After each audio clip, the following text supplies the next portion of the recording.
So I've had some of my women in church sit me down and say, sir, do you really want to get married? And it gets so funny. I really want to, but I've tried. It doesn't work up to this point. So I rather focus on the part of my life that is working.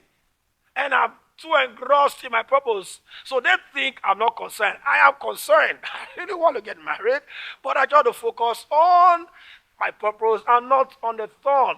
Hello, this is Impact Ogbeide, and welcome once again to your favorite program, Reason to Live podcast. Hope to cope in a troubled world. I'm so excited to have you join us on this episode. We are still on the series on living with a thorn. I believe you've been blessed so far on the previous episode we've had on this subject. And on today, on how to live with a thorn, I'll be focusing on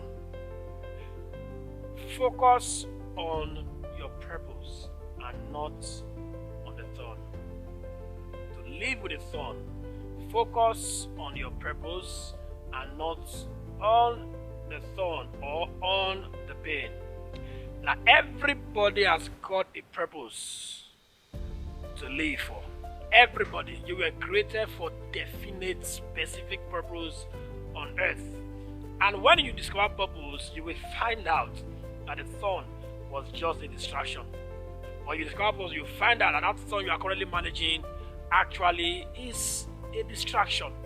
So it's important to live with that thorn. You must make intentional effort not to focus on the thorn, but to focus on your life's purpose. And that's very important. You see, when you focus on your purpose, you will start to feel the pain of the thorn less. Yeah. When you are able to channel your focus off the thorn, off the pain, off that challenge you are going through, and you focus on your life's purpose, over time, you will start to feel the pain of the thorn less. It's like what Helen Keller once said. He said, face the sun and you will stop seeing the shadows. Yes, face the sun, you start seeing the shadow. For example, if you stand by a high-rise, gigantic building, it looks very gigantic.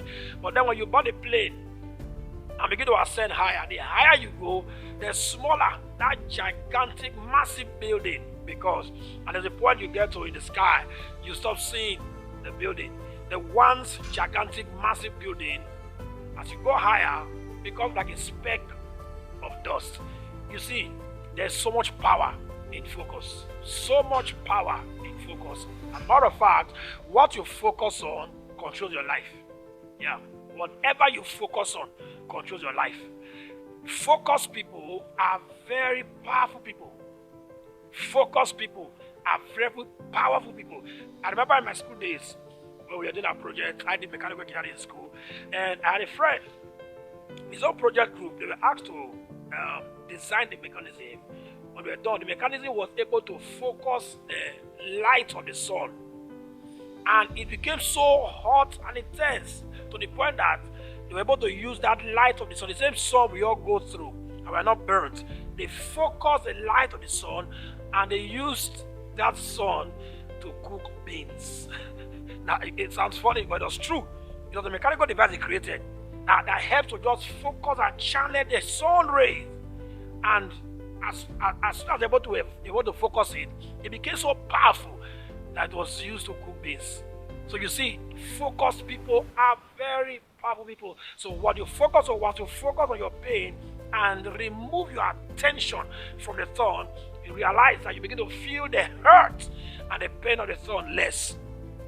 Focused people do not live in self-pity. Yeah. When you are focused, even though people will pity you for what you are going through, but then they don't know that you are not actually focusing on what you are going through. You are focusing on your life's purpose. That was what sustained Paul when God told him and said, see, leave the thorn there. My grace is sufficient for you. So Paul went through life fulfilling purpose big time by taking his focus off the thorn that was plaguing his flesh and directly looking at his purpose and fulfilling his life mission. So it's important. Learn to focus on your purpose. Because when you are focused on purpose, you don't live on self-pity. No. Even though the thorn is there, it's real, but you don't live on self-pity. Another beautiful thing about people that are focused, focused people are often misunderstood.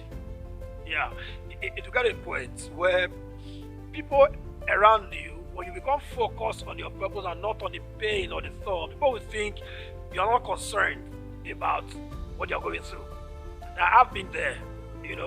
I got a point in my life. I got married as a pastor. I entered ministry unmarried. And I've made several attempts, actually. I really want to get married. But then, somehow, it hasn't just worked. I got a point in my life where I told myself I have to focus on my primary assignments, on my purpose. Now, being a pastor, I have very amazing friends and members who really want me to get married. And at the point, they begin to misunderstand me. They think I don't really care because I've got to focus on what is working. I've got to focus on ministry and purpose. So most times, it appears I don't even have time to think of that aspect of my life. So I've had some of my women in church sit me and say, "Sir, do you really want to get married?" And it gets so funny. I really want to, but I've tried. It doesn't work up to this point. So I rather focus on the part of my life that is working. And I'm too engrossed in my purpose. So they think I'm not concerned. I am concerned. I really want to get married, but I try to focus on my purpose and not on the thorn. So most time when you get to focus, for example, if you're maybe facing a case of childlessness and you decide to focus on your life's purpose than on that thorn on your flesh, then you get to a point you will become so fulfilled, happy, and joyful with life that people around you will begin to think you are never concerned about the fact that you don't have a child, or you are not even doing anything. So you have people who, in quotes, cry more than the bereaved. So when you are focused, people misunderstand you, but it's okay. To live with a thorn, you must focus on your purpose and not on your pain. Do you know it was focus on purpose and mission that kept Jesus through the gory journey of crucifixion? Hebrews 12 verse 2, it says, looking unto Jesus, the author and finisher of our faith, he said, who for the crown, the glory ahead of him, endured the cross. So he was able to endure the cross, endure the gory experience, the pain of crucifixion, because he had a focus on the crown, the prize. Like they say, it wasn't the nails that held his hand on the cross, actually. It was his focus on the goal. While in Gethsemane, he cried to the Father, if it is possible, let this cup pass me by, take this son away. But the Father kept quiet, like he did to Paul the first and second time he prayed. And when he knew that he wasn't going to change his mind, he said, not my will, but thine, O Lord, be done. He was focused on the mission, focused on the purpose, and he ignored the pain. And he was able to go through the gory experience. Today we are saved, we enjoy redemption because of his focus. You see, your ability to endure is in your focal power and what you are focusing on. I'll say that again. Your ability to endure is in your focal power and what you are focusing on. You see, when Jesus was on the journey to Golgotha, the cross, he carried the cross on his shoulders. So we look to the 3 verse 27 to 31. And he was focused on the mission. He had an assignment. He was focused on that dying for our sins and the crown and the glory that lay ahead. While he carried the cross, the onlookers, bystanders, they fed for him. Also, the women were crying, lamenting in verse 27. And Jesus turned and looked at them and said, don't cry for me, cry for you and your children. Now, I'm sure they'll be surprised. Now, we are even feeling for you. You that are telling us we should cry for you or should cry for our children. Because he was not focusing on the weight of the cross. He was focusing on the weight of the glory that lay ahead. So to live and manage that thorn that you are managing going through in life, my friend, focus on the purpose and not on your pain. Focus on the assignment and not on the thorn, on the flesh. Focus on the glory. There is always a glory. Focus on the light at the end of the tunnel and not on the current darkness you see in the process.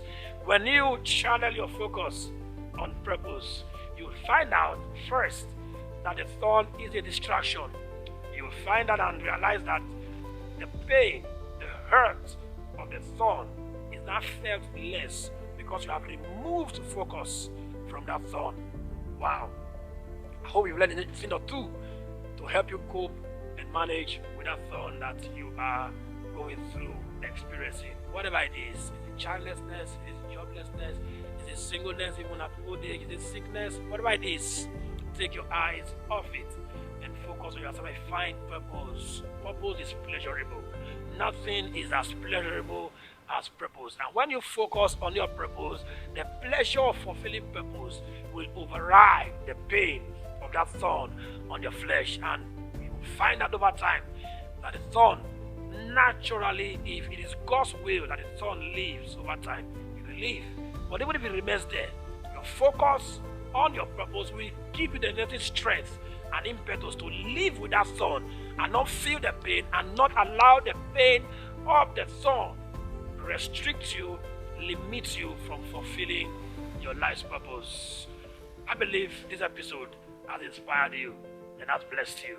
And until I come your way again for another interesting, inspiring episode of Reason to Live on this space, don't just exist, but live.